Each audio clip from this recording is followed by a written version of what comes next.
नमस्कार।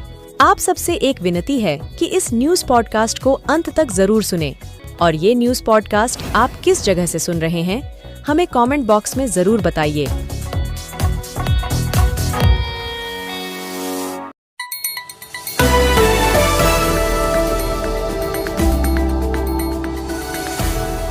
आइए नजर डालते हैं प्रदेश की उन 10 बड़ी खबरों पर जो आज सुर्खियों में रही।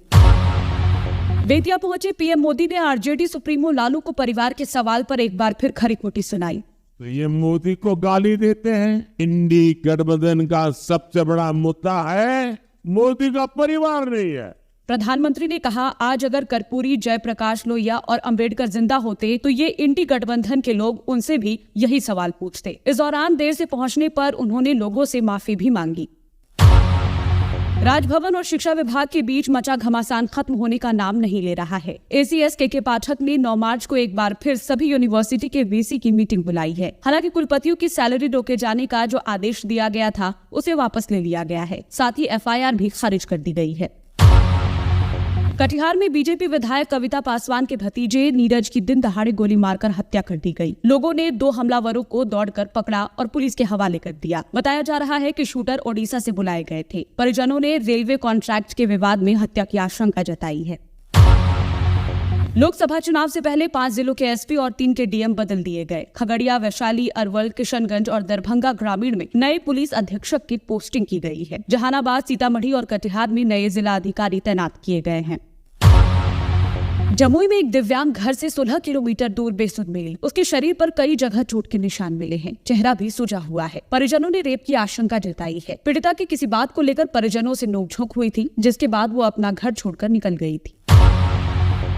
लालू यादव बीमारी का बहाना बनाकर जेल से बाहर आए हैं, ये कहना है केंद्रीय मंत्री अश्विनी चौबे का। हालांकि इस दौरान चौबे ने आरजेडी सुप्रीमो का नाम नहीं लिया। उन्होंने कहा, जो नकली हैं, भ्रष्टाचार में लिप्त हैं, कोर्ट की दया पर बाहर घूम रहे हैं। भोजपुर में एक बहू ने ससुराल वालों पर जहर पिलाने का आरोप लगाया है। फिलहाल उसे अस्पताल में भर्ती करवा दिया गया है, जहां हालत गंभीर बनी हुई है। 4 महीने पहले ही शादी हुई थी। आरा में बारातियों से भरी बोलेरो की टैंकर से टक्कर हो गई। हादसे में 2 की मौत हो गई। 6 बारातियों की हालत गंभीर बताई जा रही है, जिन्हें पास के अस्पताल में भर्ती करवा दिया गया है।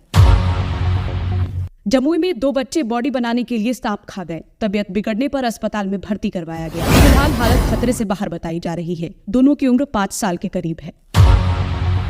मुजफ्फरपुर में फंसी हरवा चौक पर स्थित प्रिंस ज्वेलर्स से 15 लाख की चोरी हो गई। आधा दर्जन बदमाशों ने शोरूम का शटर काटकर इस वारदात को अंजाम दिया। पुलिस सीसीटीवी फुटेज खंगाल रही है। पश्चिम बंगाल में कलकत्ता हाई कोर्ट ने संदेशखाली मामले के मुख्य आरोपी शाहजहां शेख को आज 4:15 तक सीबीआई को सौंपने का आदेश दिया है। इससे पहले ममता सरकार ने इस केस में सीबीआई की एंट्री के खिलाफ सुप्रीम कोर्ट में याचिका लगाई थी, लेकिन शीर्ष अदालत ने इससे इनकार कर दिया था। प्रधानमंत्री नरेंद्र मोदी आज पश्चिम बंगाल के बारासात में संदेशखाली की पीड़ित आदिवासी महिलाओं से मिले। इससे पहले प्रधानमंत्री ने कोलकाता में देश की पहली अंडर वाटर मेट्रो टनल समेत 15,400 करोड़ की योजनाओं का इनॉग्रेशन किया था। इसके बाद वो नॉर्थ 24 परगना जिले के बारासात में बीजेपी की नारी शक्ति अभिनंदन रैली में शामिल हुए।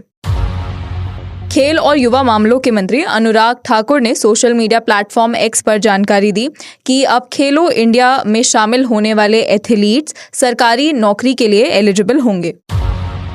महाराष्ट्र एनडीए में सीट शेयरिंग से जुड़े सवाल पर एनसीपी नेता छगन भुजबल ने बयान दिया। उन्होंने बताया कि तीनों गुटों के बीच कौन सी जगह पर कौन लड़ेगा, इन सभी मुद्दों का जायजा लिया जा रहा है और जल्द ही इस पर फैसला होगा। साथ ही भुजबल ने ये भी बताया कि लोकसभा चुनावों से जुड़े कई मुद्दों पर बातचीत के लिए कल से गृह मंत्री अमित शाह लगातार बैठकों का हिस्सा बने हुए हैं। दूसरी तरफ मुंबई में लोकसभा चुनाव के सीट बंटवारे पर चर्चा के लिए महाविकास अघाड़ी के नेताओं ने भी बैठक की। कर्नाटक के मुख्यमंत्री सिद्धारमैया ने बताया कि राज्य में लोकसभा सीटों के लिए कांग्रेस के उम्मीदवारों की लिस्ट 2 से 3 दिनों में जारी की जाएगी। कल सेंट्रल इलेक्शन कमेटी की मीटिंग होने वाली है। इस दौरान कर्नाटक के कैंडिडेट्स भी फाइनल होंगे। मुख्यमंत्री ने आगे कहा कि इस बार वो जिला अध्यक्षों, ऑब्जर्वर्स, विधायक, हारे हुए कैंडिडेट्स, राज्यसभा और लोकसभा के मेंबर्स से चर्चा करके लिस्ट फाइनल करेंगे। कांग्रेस अध्यक्ष मल्लिकार्जुन खड़गे ने तत्काल प्रभाव से हिमाचल प्रदेश से आने वाले सुधीर शर्मा को ऑल इंडिया कांग्रेस कमेटी के सचिव पद से हटा दिया है। इसके बाद सुधीर शर्मा ने भी कांग्रेस पर निशाना साधते हुए कहा कि उन्हें भार मुक्त तो ऐसे किया गया है जैसे सारा बोझ उनके ही कंधों पर था। राजस्थान के मुख्यमंत्री भजनलाल शर्मा कोरोना वायरस से संक्रमित हो गए हैं। उन्होंने सोशल मीडिया प्लेटफॉर्म एक्स पर इसकी जानकारी साझा की। फिलहाल उन्होंने खुद को क्वारंटाइन कर लिया है। सुप्रीम कोर्ट ने उत्तराखंड के जिम कॉर्बेट नेशनल पार्क में बाघ सफारी पर बैन लगा दिया है। कोर्ट ने अपने फैसले में कहा कि राष्ट्रीय वन्यजीव संरक्षण योजना संरक्षित इलाकों से परे वन्यजीव संरक्षण की जरूरत को पहचानती है। आदेश के बाद अब केवल जिम कॉर्बेट नेशनल पार्क के परिधीय और बफर जोन में बाघ सफारी की छूट दी जाएगी। अमेरिका में राष्ट्रपति कैंडिडेट चुनाव चल रहा है। इस इलेक्शन प्रोसेस में कल सुपर ट्यूसडे था, जिसमें 15 राज्यों में वोटिंग हुई। वोटिंग के बाद इसके नतीजे भी आने शुरू हो चुके थे। न्यूयॉर्क टाइम्स के मुताबिक रिपब्लिकन पार्टी से डोनाल्ड ट्रंप ने 11 राज्यों में जीत हासिल की, वहीं डेमोक्रेटिक पार्टी से बाइडेन 14 राज्यों में जीते हैं। यूरोप के कई देशों में एक जानलेवा बीमारी फैल रही है, जिसे वर्ल्ड हेल्थ ऑर्गेनाइजेशन ने पैरेट फीवर नाम दिया है। WHO का कहना है कि ये बेहद खतरनाक है और इससे अब तक 5 लोगों की मौत हो चुकी है। US centre for disease control and prevention के मुताबिक पैरेट फीवर पक्षियों में पाए जाने वाले एक बैक्टीरिया की वजह से फैल रहा है। अगर इस बैक्टीरिया से संक्रमित पक्षी किसी इंसान को काट लेता है या उसके संपर्क में आता है तो वो शख्स बीमार पड़ सकता है। हालांकि ये बीमारी संक्रमित जानवरों को खाने से नहीं फैलती है। ताइवान ने भारतीयों पर की गई नस्लभेदी टिप्पणी के लिए माफी मांगी है। ताइवान की लेबर मिनिस्टर शू मिंग चू ने 2 दिन पहले भारत के साथ हुए श्रम करार पर चर्चा करते हुए कहा था कि ताइवान भारत के ईसाई कामगारों को प्राथमिकता देगा क्योंकि उनका रंग रूप और खान पान ताइवानी लोगों जैसा है। भारत ने मंत्री की इस टिप्पणी को नस्लभेदी बताते हुए इसका विरोध जताया था। इसके बाद आज ताइवान ने कहा कि मंत्री की टिप्पणी अफसोसजनक है। ताइवान किसी भी प्रवासी कामगार और पेशेवर के साथ उसके रंग रूप, जाति, धर्म, भाषा और खान-पान की आदतों के आधार पर भेदभाव नहीं करता। संदेश खाली और शेख शाहजहां के मामले पर CBI जांच के खिलाफ सुप्रीम कोर्ट पहुंची ममता सरकार को सुप्रीम कोर्ट से झटका लगा है।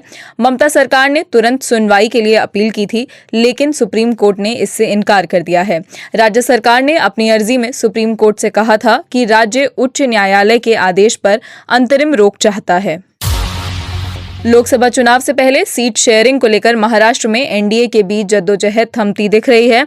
बताया जा रहा है कि महाराष्ट्र की 48 सीटों में से 32 से ज्यादा पर बीजेपी चुनाव लड़ सकती है। बाकी बची सीटों में 10 सीटें शिवसेना शिंदे गुट को दी जाएगी। वहीं 2 से लेकर 3 सीटें एनसीपी अजित पवार गुट के खाते में आ सकती है। अजित खेमे को बारामती, रायगढ़, शिरूर या मावल में 2 से 3 सीटें मिलने की संभावना है। इसके बाद बचने वाली 4 सीटों पर भी शिवसेना और एनसीपी के ही उम्मीदवार उतरने की उम्मीद है। हालांकि इन उम्मीदवारों को कमल के निशान पर चुनाव लड़ाया जाएगा। तेलंगाना में मेडिकल स्टोर से एक ऐसी कंपनी की दवाएं पाई गई हैं जिसका वास्तव में कोई अस्तित्व नहीं है। मेग लाइफ साइंसेज नाम की इस कंपनी के नाम से बिक रही नकली दवाइयों में चॉक पाउडर और स्टार्च पाया गया है। इन दवाइयों को सूबे के ड्रग्स कंट्रोल एडमिनिस्ट्रेशन यानी DCA ने जब्त कर लिया है, जिनकी कीमत फिलहाल 33 लाख रुपए से ज्यादा की बताई जा रही है। ऐसा ही एक मामला उत्तराखंड में भी सामने आया है। जानकारी के मुताबिक यहाँ से बनी दवाएं हैदराबाद में भी सप्लाई की जाती थी। मामले में गिरफ्तार किए गए एक आरोपी ने लोकप्रिय दवाओं के नकली वर्जन बनाने की बात कबूल भी की है। सुप्रीम कोर्ट ने उत्तराखंड के जिम कॉर्बेट नेशनल पार्क में बाघ सफारी पर बैन लगा दिया है। कोर्ट ने अपने फैसले में कहा कि राष्ट्रीय वन्यजीव संरक्षण योजना संरक्षित इलाकों से परे वन्यजीव संरक्षण की जरूरतों को पहचानती है। आदेश के बाद अब केवल जिम कॉर्बेट नेशनल पार्क के परिधीय और बफर जोन में बाघ सफारी की छूट दी जाएगी। लोकसभा चुनाव से पहले पश्चिम बंगाल की मुख्यमंत्री ममता बनर्जी ने अहम ऐलान किया है। उन्होंने आंगनवाड़ी और आशा वर्कर्स की सैलरी में इजाफा करने का फैसला किया है। तनख्वाह बढ़ाने का ऐलान करते हुए ममता बनर्जी ने कहा कि आशा कार्यकर्ता हमारा गौरव है क्योंकि वो बहुत मेहनत करती हैं। वो हर बुरे वक्त में हमारा साथ देती है। मुझे ये घोषणा करते हुए खुशी हो रही है कि अप्रैल महीने से उनके वेतन में 750 रुपए की बढ़ोतरी की गई है। एक देश एक चुनाव पर बीते साल से जारी वाद विवाद अगले हफ्ते और तेज हो सकता है। सामने आया है कि लॉ कमीशन इस मुद्दे पर अगले हफ्ते अपनी रिपोर्ट केंद्र सरकार को सौंप सकता है। न्यायमूर्ति ऋतुराज अवस्थी की अध्यक्षता में काम कर रहा आयोग एक साथ चुनाव को लेकर एक नए अध्याय को संविधान में जोड़ने के लिए संशोधन की सिफारिश करेगा। इसके अलावा पैनल अगले 5 सालों में 3 स्टेप्स में विधानसभाओं की शर्तों को समकालिक करने की भी सिफारिश कर सकता है।